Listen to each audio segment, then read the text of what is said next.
Hey guys, today we're going to be learning about a technique in chemistry known as Hess's Law. Hess's Law is going to apply in our situation today to enthalpy, specifically the change in enthalpy over the course of a reaction. In the future, we're going to learn that some reactions don't just happen in one step. Oftentimes, they happen in a series of elementary steps. Hess's law allows us to find the delta H of an overall reaction by using known delta H's of elementary step reactions. The nice thing about this is it's basically just going to be an application of math in the context of chemistry. So what I want to do is I want to dive right in. We're going to look at how a reaction being manipulated is going to affect the delta H of that reaction. What you're going to learn is that changing the coefficients by doubling the coefficients of a reaction is going to result in doubling the delta H. So if I were to multiply a reaction by 5, I would also have to multiply the delta H by 5. Simultaneously, if I ever have to flip a reaction and send it in the reverse direction, which is possible, what I do is I simply flip the sign of my delta H value. Delta H is a state function. That means it doesn't matter what path you take, it all matters where you start and where you finish. So when you looked at the enthalpy diagrams, those energy diagrams where you saw the products and the reactants and in the middle of that transition state, the presence of the transition state doesn't actually matter to have calculated your delta H. It could have gone through 28 steps to get from the beginning to the end, and all that matters for a delta H of the reaction is where you started and where you finished. So let's go ahead and dive right into some practice problems. All right, so let's go ahead and just jump right into our first practice problem. Now, the first practice problem here, we have the combustion of methane and the condensation of water provided to us. And our target reaction, what we're looking for, is the combustion of methane, but in a slightly different context. Notice this combustion of methane produces gaseous water, and this combustion of methane produces liquid water. Two different reactions, but the cool thing is we can use each of these elementary reactions to combine in order to reach this one. So our target is going to be a sum of our two elementary reactions. We just need to manipulate the two elementary steps in order to figure out how can they be added together to give us this overall. The delta H of each of these is provided. We're looking for the delta H of this one. So the delta H of the combustion of methane producing gaseous water is negative 802 kilojoules per mole. The condensation of water is negative 44 kilojoules per mole.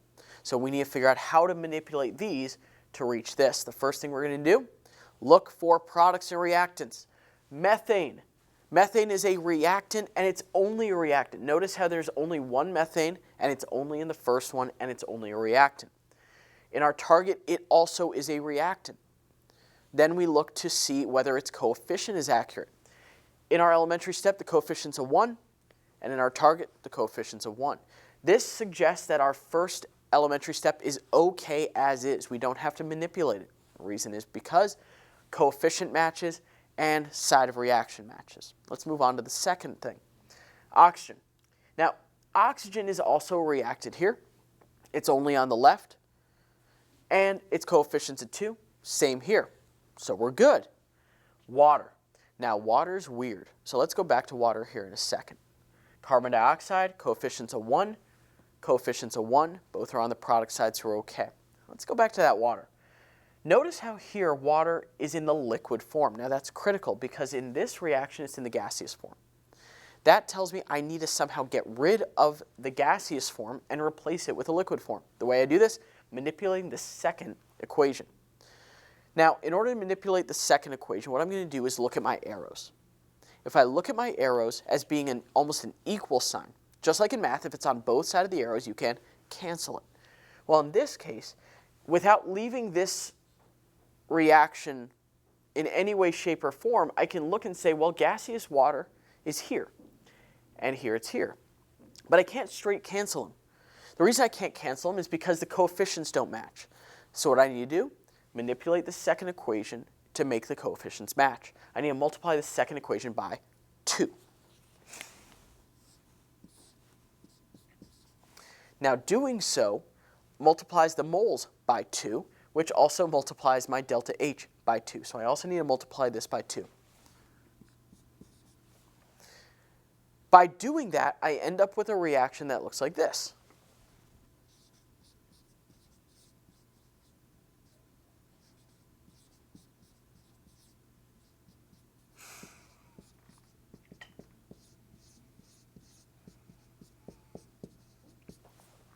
where I get 2 water molecules condensing into 2 water molecules liquid form. Now the coefficients match, which means they also will cancel. Now what I can do is take the time to rewrite to make sure that when I do add the stoichiometry together of my 2 elementary steps, that they then match the target. So if I'm going to rewrite, what I'm going to see is 1 methane on the reactant side, 2 oxygens on the reactant side,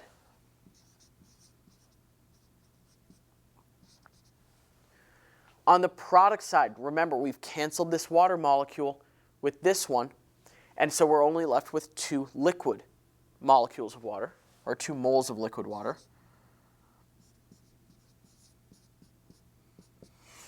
And we've got a carbon dioxide molecule remaining as well. Now, if you note, we have now the same exact equation as our target. That's the critical factor. This is when Hess's law of thermodynamics becomes fairly easy, because now we just take our delta H's and we simply add them together. So I take my 802 and my negative 88, and I'm going to add them together. So I end up with a delta H of this reaction of negative 890 kilojoules per mole.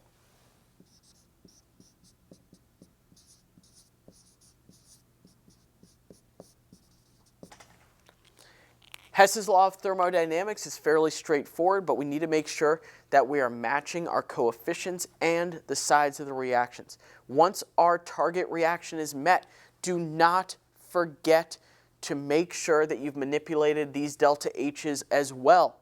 If you forget to manipulate them, then your answer is not going to be correct.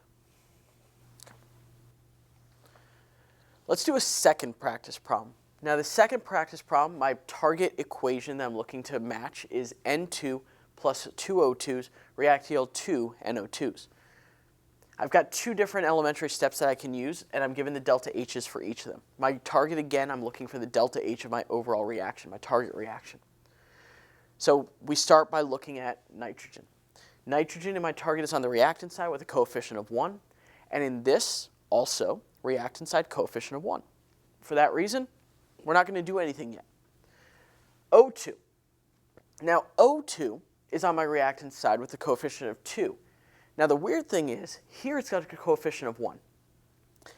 But oxygen's also in this reaction. So I'm actually going to ignore oxygen for now, because I don't yet know how to manipulate these equations to match oxygen.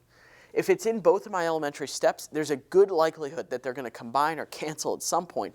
So the way I'm going to do this is skip them and move on to something different. For instance, 2NO2.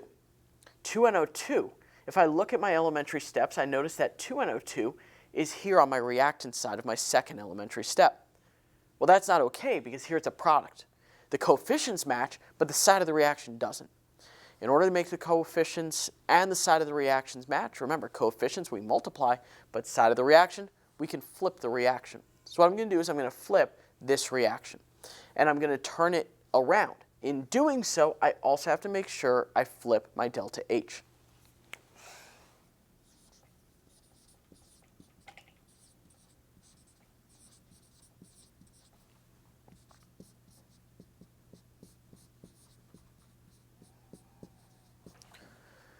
Now, if you notice what I just did, again, this is now gone.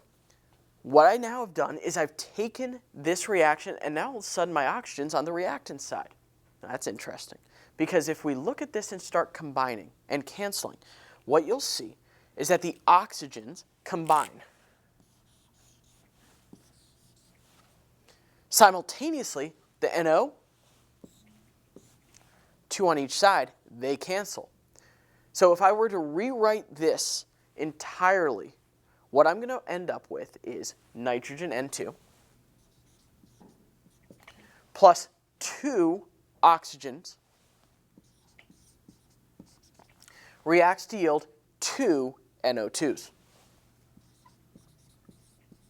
And voila, now we match our target. In doing so, we also now know that we can simply add our new delta H values. This means I'm adding 180 and negative 112, and I get a delta H of my target reaction equal to 68 kilojoules per mole.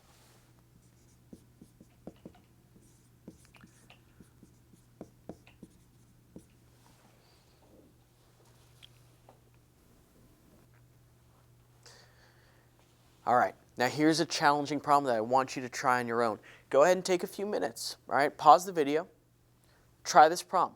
If you get stuck or get your answer, unpause the video, we'll work through it together.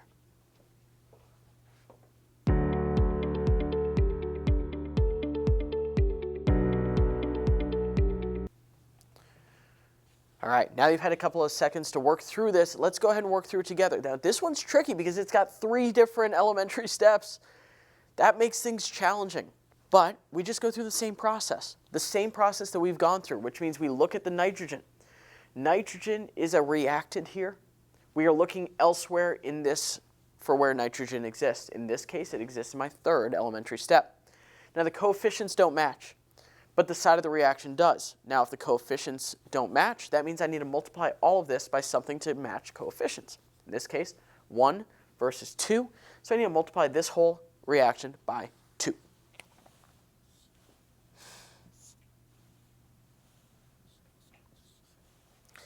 So I've multiplied this whole reaction by 2.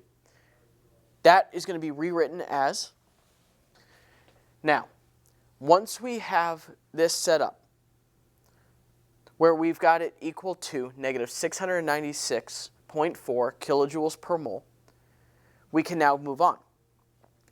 Oxygen. Now, oxygen, again, it's in this elementary step and this elementary step, so I'm just going to leave it be for the moment. I'm going to leave it be, and I'm going to look to the N2O5. N2O5, I look down here and I see, oh, there it is in my 2nd step. Now, the coefficient doesn't match, but neither does the side of the reaction, so I'm going to have to do 2 things here. First of all, I'm going to flip it and multiply by 2. This means that it becomes, and I end up with a delta H of negative 153.2 kilojoules per mole. In other words, I've just multiplied this negative 76.6 by 2. Okay? So now I've got 2 of my elementary steps matched. But the one thing you have to understand is, and I've just made this mistake myself, and this is a critical factor, I just double checked, because I actually flipped it, which means this isn't negative. It's actually positive. So that was a mistake I made, and one that you could commonly make as well. Don't make that mistake.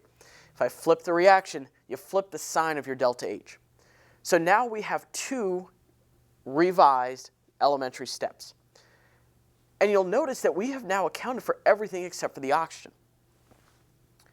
But you'll also know something else. Each of these elementary steps has in it HNO3. HNO3. Well, that tells me something. Tells me that if they're not here, but they're here, they need to cancel. So in those 2 elementary steps, their coefficients have to match, and they have to be on opposite sides of the reaction. Well, in this case, here it's a reactant, here it's a product, which means they will cancel because we have a coefficient of 4 and a coefficient of 4, so they perfectly cancel. Now, what that probably tells me is that we don't have to worry about the HNO3. But we might have to worry about something else. Each of these elementary steps has within it, there's an oxygen here, and there's an oxygen here, there's an oxygen here. So I need to manipulate this first elementary step to be able to match the oxygen. Notice how here there's 6, but in the target there's 5. It means we somehow need to get rid of 1. That's where the first one comes in. Because what we need to do is make this oxygen equal to 1, and have that 1 cancel with the 6 here. This is tricky, really tricky, but we can do it. All we have to do is flip this and multiply it by 2. And what we end up with is,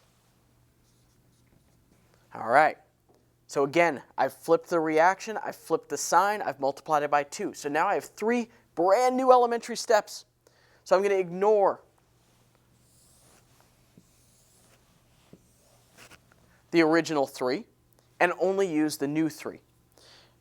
I make sure that everything adds up and combines to match my target. Be careful here. Make sure you're staying on both sides of the arrow. So the first thing I'm going to do, I've got liquid water here, 2 of them. I've got 2 of them here as well. So they cancel. All right? I've got hydrogen, 2 of them on the product side. That cancels with the 2 hydrogens here on the reactant side. I've got 4 HNO3s on the reactant side that cancel with the 4 on the product side. All right, and I think I'm good, but let me just rewrite things to make sure. So what I'm going to do is look for anything that's not crossed off. So I've got N2 and O2 here. All right, I've got 2N2 on the left, 6O2 on the left. On the right, I've got 2N2O5,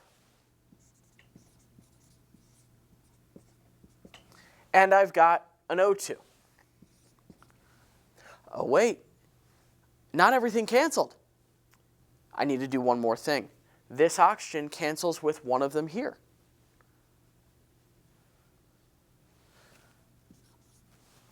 Again, this is why I rewrite this at the end. I need to make sure that I catch any potential errors I made along the way. So now by rewriting this, I notice that my exact reaction that it result in from all the manipulations we've done is exactly equal to the original target. That means if I just add down, all of my new delta H values represent the delta H of my target. In this case, that means the delta H of my target reaction is going to be equal to 571.6 plus 153.2 minus 696.4, which means it's equal to 28.4 kilojoules per mole.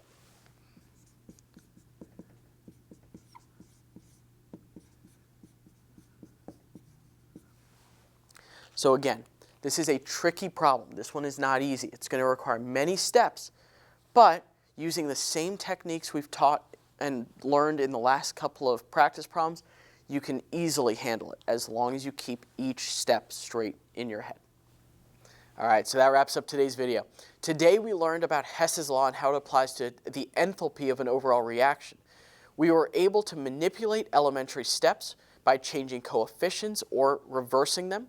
And in doing so, remember, by manipulating the coefficients, we had to multiply our delta H by whatever we multiplied the reaction by. Simultaneously, if we flipped the reaction, we needed to make sure we flipped the sign of our change in enthalpy. What we need to be able to do, as always, is ensure that our elementary steps added together stoichiometrically add up to our target reaction, thereby making sure that our delta H's, when added together, also equal the delta H of the overall reaction. I'd like to thank Michael Majacomo for writing, filming, and editing this video. I'd like to thank you guys for watching it, and I'll see you in the next one.